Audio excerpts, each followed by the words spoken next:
छोटा सलीम अपनी मम्मी के पास बैठा होता है और वो देखता है उसकी मम्मी को सांस लेने में प्रॉब्लम हो रही होती है। तभी वो रूम से बाहर जाता है और अपने डैड को बताता है और बाहर जाकर देखता है कि उसके डैड असना के साथ खड़े हैं। तो वो डैड को बताता है, डैड मम्मी को सांस लेने में प्रॉब्लम हो रही है। सहरा होटल रूम का गेट नॉक करती है रूम सर्विस के लिए।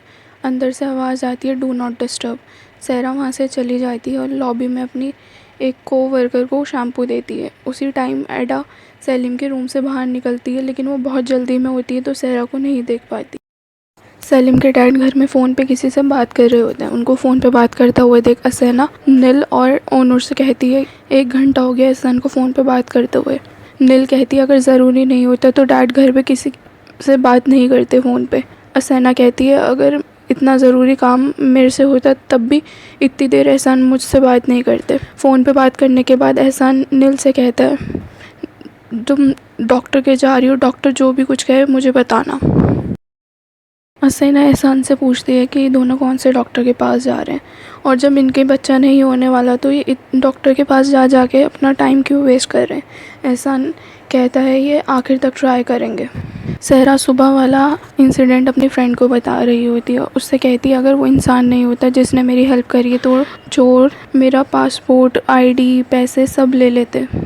की फ्रेंड टॉपिक चेंज करती है और उससे कहती है, मेरे साथ शॉपिंग पर चलो। बिरजिक सलीम के घर आती है और स्कूल के बारे में उसके फैमिली से बात कर रही होती है। तभी सलीम घर आता है। बिरजिक सलीम के साथ उसके रूम में चली जाती है।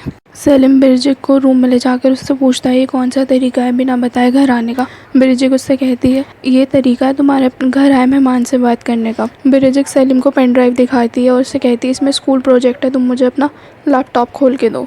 बिरजिक पेन ड्राइव सलीम के लैपटॉप में ऐड करके उसके लैपटॉप को हैक कर लेती है सलीम की नज़रों से बच के। असना का भाई अली उसको फ़ोन करता है और उससे 300 लीरा टर्किश डॉलर्स मांगता है। असना एहसान को बताती है कि उसके पापा गिर गए हैं और उसका भाई बेरोज़गार है और एहसान को उनकी मदद करनी चाहिए, जॉब देनी चाहिए। कहता है, मैंने तुम्हें कितनी बार बोला अपनी फैमिली प्रॉब्लम्स लेके मेरे पास मत आया करो। मैंने तुमसे शादी करी है, ना कि तुम्हारी फैमिली मेम्बर से।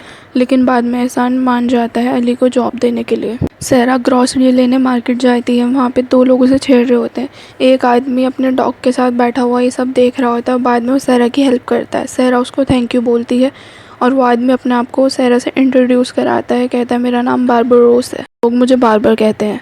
और वो सहरा अपने घर जाने लगती है। वो आदमी चुपके से सहरा को फॉलो करता है। अपने घर जाती है और देखती है उसकी आंटी आई हुई होती है। वो अपनी आंटी को हक करती है और अपनी लाइफ के बारे में उन्हें बताती है। बाद में आंट बिनास की डॉटर किसी लड़कियों से रोड पर लड़ रही होती है।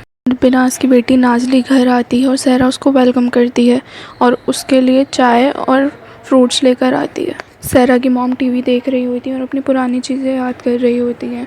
जिसके लैपटॉप पे नोटिफिकेशन आती है। वो जैसे ही लैपटॉप खोलती है वो देखती है कि सलीम अपने लैपटॉप पे काम कर रहा होता है। सहरा को जिस आदमी से गुंडों ने बचाया होता है वो बारबरोस का पीछा करता है और वहाँ जाके देखता है कि वहाँ डॉग रेस और सारे इलीगल काम हो रहे होते हैं। बारबर वहाँ अपने भाई से मिलने गया होता है। बारबर अपने भाई से सहरा के बारे में पूछता है। उसका भाई उसको बताता है कि वो 6 साल से यहाँ रह रही है। नाजली बारबर की गर्लफ्रेंड होती है। तो उसका भाई बताता है कि वो नाजली और उसकी मम्मी के साथ यहाँ रह रही है। असना अपनी बहन को फ़ोन करती है और वो बताती है कि मैंने एहसान से अली के जॉब के लिए बोला है, लेकिन तुम अली को जब तक मत बताना कि जॉब कंफर्म ना हो जाए। बाद में सहरा ओनूर से मिलती है और ओनूर सलीम के बारे में पूछता है। सहरा कहती है, मैं ठीक हूँ उसके साथ। सहरा लाइब्रेरी जाती है, वहाँ उसे सलीम मिलता है। सहरा सलीम से पूछती है, अगर तुम बिज़ी नहीं हो तो हम प्रोजेक्ट डिस्कस कर सकते हैं लंच ब्रेक के बाद। कहता है, हाँ कर सकते हैं, लेकिन लाइब्रेरी में नहीं, हम कहीं बाहर कैफ़े में चलेंगे। लेकिन सहरा मना कर देती है। आंट बिना सहरा को कॉल करती हैं और सहरा को बताती हैं कि उसकी मम्मी खो गई है। वो फ्रेश एयर लेने गई थी और अभी तक घर नहीं आई।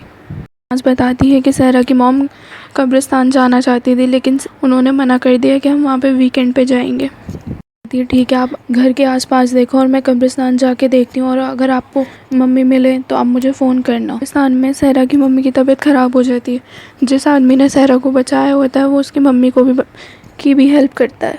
असना अपने भाई से मिलती है और उसका भाई उसको थैंक यू बोलता है $300 के लिए। असना उससे कहती है कि तुम बड़े हो गए हो और तुम्हें अपने लिए मौके खुद ढूंढने पड़ेंगे। कब्रिस्तान आती है और वो देखती है कि उसकी मम्मी उसके भाई की कब्र पर रो रही होती है। वो आदमी सहरा को देख के छुप जाता है। सहरा अपनी मम्मी से कहती है, अगर आपको यहाँ आना तो आप मुझे बता सकती थी। सहरा की मम्मी बोलती हैं कि मुझे ये गीत की बहुत ज़्यादा याद आ रही थी। कि मम्मी रोते हुए बोलती हैं, और एक दिन सहरा तुम भी मुझे छोड़ के चली जाओगी। सहरा कहती है, नहीं, आपके अलावा मेरा इस दुनिया में कोई नहीं है, मैं आपको छोड़ के कभी नहीं जाऊँगी। अपनी मम्मी को घर लेके चली जाती है। बुराक भी ओनर के पास जाता है अपने लिए सेलिम जैसा अरेंजमेंट कराने।